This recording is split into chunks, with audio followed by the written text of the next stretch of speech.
There are tons of castles on Scotland's north coast. Grand ones, ruined ones, but none of them are quite like this.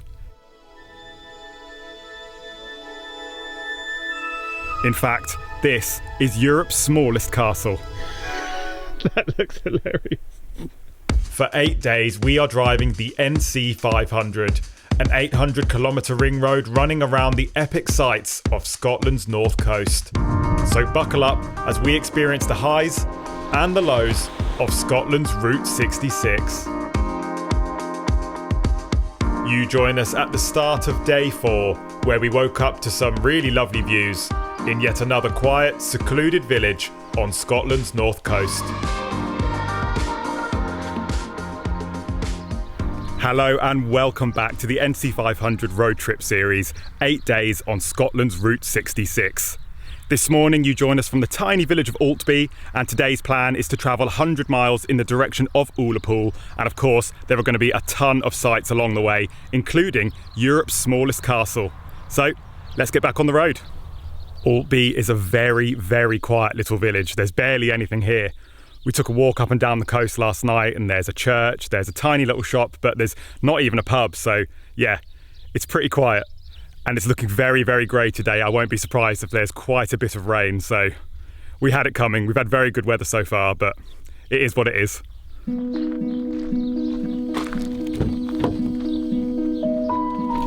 Wow, that yellow jumper really pops.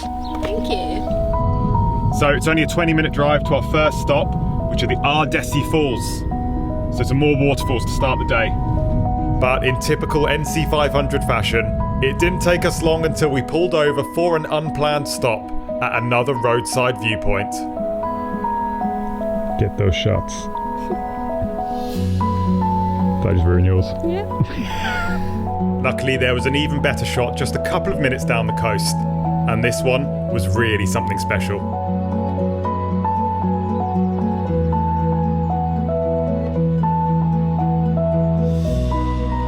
Once again, it's just these little unexpected stops that really blow you away.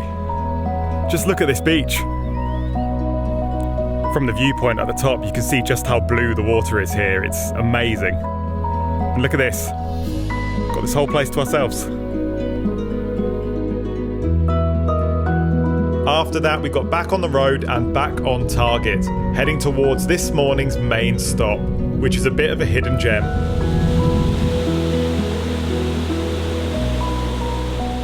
So we've just parked up at the Ardessie Falls, and we actually drove straight past them to begin with because it's literally just off the road. At first glance, the Ardessie Falls are quite pretty, but there is so much more to this place than first meets the eye.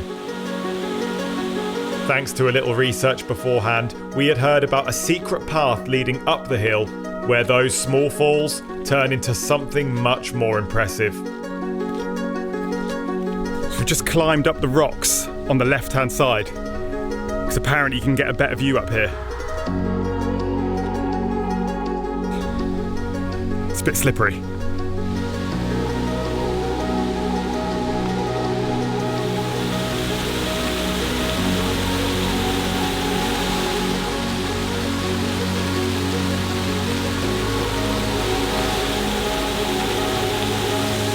Look at this!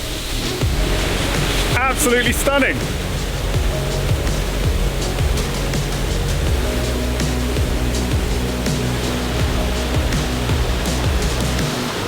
It's just a little walk up the rocks and we've got this whole place to ourselves once again.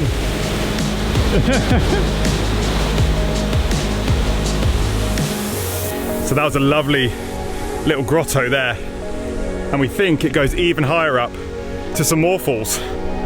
So let's go.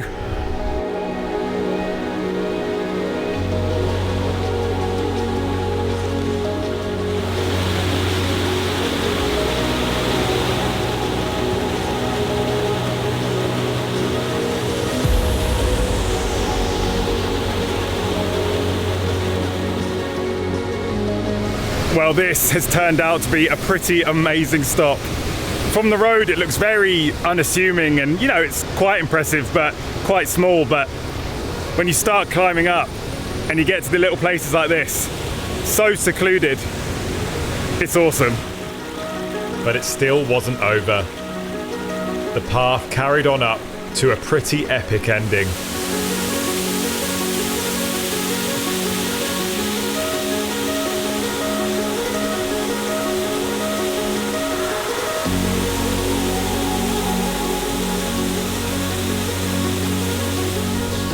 Definitely saved the best till last.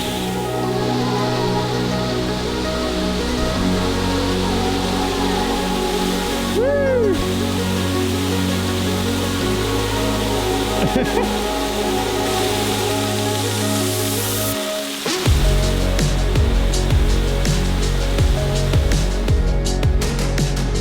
Well, that was a really nice surprise.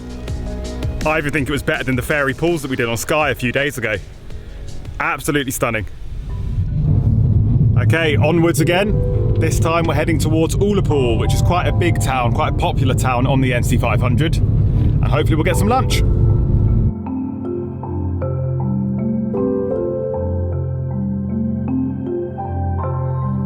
Ullapool is a small port town home to around 1,500 people, which is still far and away the largest population for miles around. There are lots of boat trips and ferries leaving from these calm waters out to the Western Isles. And standing on the shoreline here, you can get some pretty amazing views of the bay, where we also managed to spot some of the local wildlife. Stage touch, stop a bit. No. Oh, they're weird tentacles. Jellyfish spotting with Emma.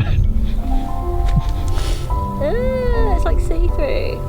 Due to its location, Ullapool is a tourist hotspot with lots of places to stay, as well as a variety of pubs, restaurants and cafes to grab something to eat. There are also plenty of little souvenir shops to have a browse around, which was actually pretty lucky because we needed some cover from that incoming weather. Well, we arrived in Ullapool, but so did the rain. So we didn't get too much of a chance to walk around, but it is a very, very nice place. We basically just went straight to the nearest restaurant and sat down and had some food. And I had a Cullen skink, which is like a traditional Scottish chowder with some haddock in it. And we also shared a smoked salmon pizza with Ullapool salmon. Next, we're going to drive on up to a castle. Not the castle I mentioned at the start of the video, but a different one. And it should be very, very cool. Let's just hope it stops raining. But of course, it didn't. Well, it absolutely pissed it down for that whole journey, so we didn't really get that many views.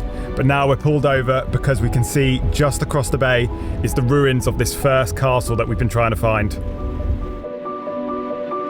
Ardvreck Castle was built in the 16th century, right on the edge of Loch Assynt.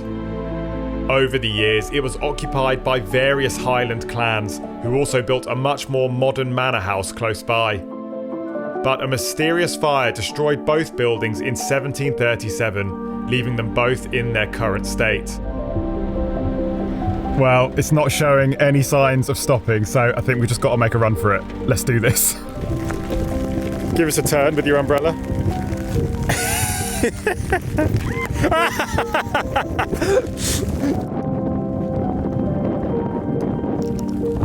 Come to Scotland, they said.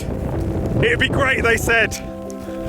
The rain got even heavier as we walked towards the castle, so Emma turned back and I made one final sprint for cover inside the castle itself.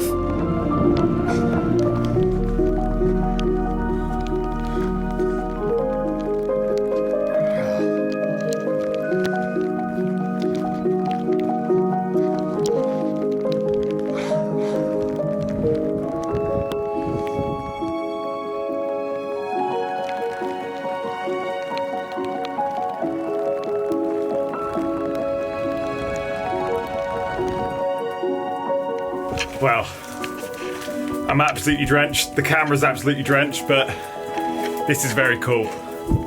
A proper ruined Scottish castle right on the shores of a loch. Doesn't get much better than that. And you know, the rain is horrible, but it's quite atmospheric, even if it has destroyed my camera, but it looks really cool. In typical Scottish weather fashion, almost as soon as we got back to the car, the sky started to turn blue, the sun started to come out, And it looks like it's getting drier now, so that's great. Hopefully it'll stay dry by the time we get to our next stop, which is Europe's smallest castle. Finally, we followed the narrow single-track road towards Achmelvich Bay, home to a building known as the Hermit's Castle. And compared to the castle we had just seen, it's nowhere near as old and much more hidden away.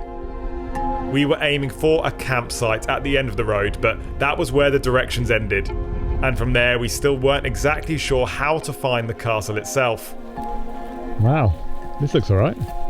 We parked up at a car park near the campsite, which just so happened to lead onto the most beautiful beach we'd seen so far. But this wasn't what we were here to see. We followed some coordinates to a few dead ends inside the campsite before we finally found a closed gate over to one side. Oh, nice. Oh.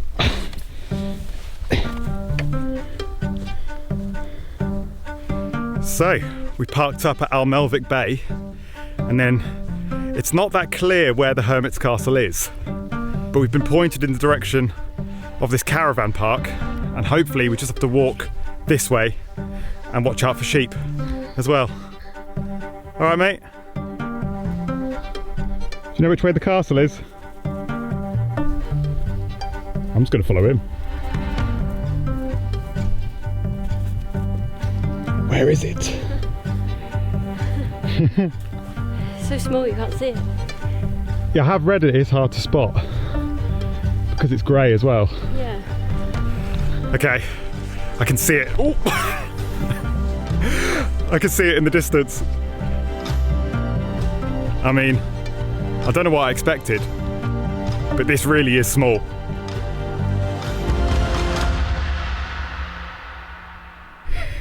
What?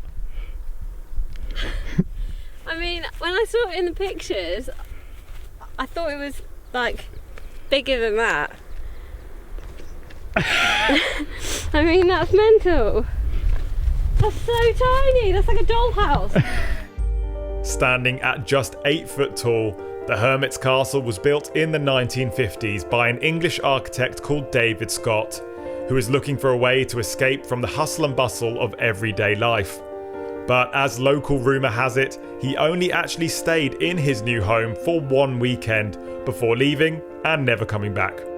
And when you see inside this place, you might understand why. Can you stand next to it for scale, please? Gladly. Oh my god, this is ridiculous. So, how tall are you, Emma? About 5'4". That looks hilarious. So here we are. This is Europe's smallest castle. It's actually even smaller than I imagined. It looks slightly bigger in the pictures. It's kind of crazy. And it's really difficult to see because it's grey. It blends right into the rocks. But come on, let's take a look inside. Wow.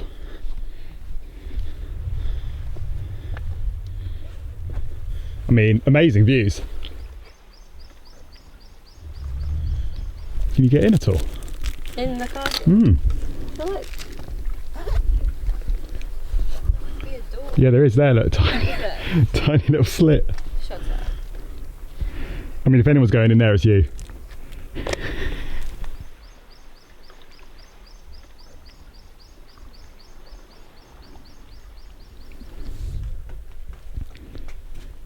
Oh. Some writing on the wall. I mean, that's ridiculous. Why would you ever think you could live here? I mean, no wonder he moved out so quickly. So we'll look inside. Room tour.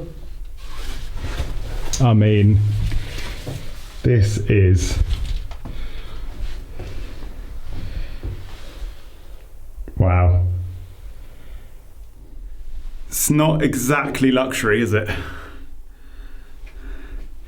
I mean, there's probably just about room for a bed here. I'm guessing this is a little kitchen. And that's about it.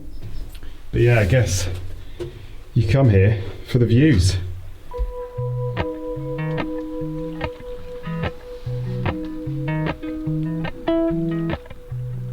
Well, what a cute little place. And now we're just going to head back down to the beach and maybe chill out there for a few minutes before it rains again.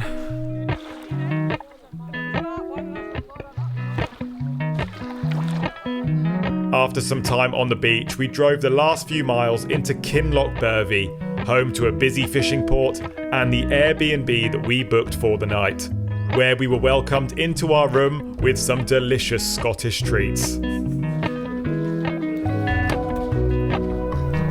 So after another hour of driving, we made it to a town called Kinlochbervie, where we've booked an Airbnb for the night, and this is the room.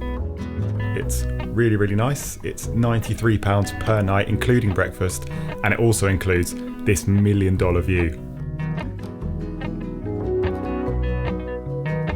That is something else. And you know what? We've been getting views like this for our whole trip. Everywhere we drive, we see something amazing. And if the trip was ending right now, I'd say that Scotland had definitely exceeded my expectations already. Not that I had low expectations for it, I knew it'd be beautiful, but just the onslaught of amazing scenery you get just from driving. Every single minute you get something cool to look at. And luckily for us, we get to see some more of it tomorrow. So join us then, back on the NC 500. Next time on the NC 500 road trip series, we swap Europe's smallest castle for a 24-hour stay in mainland Britain's most remote hotel.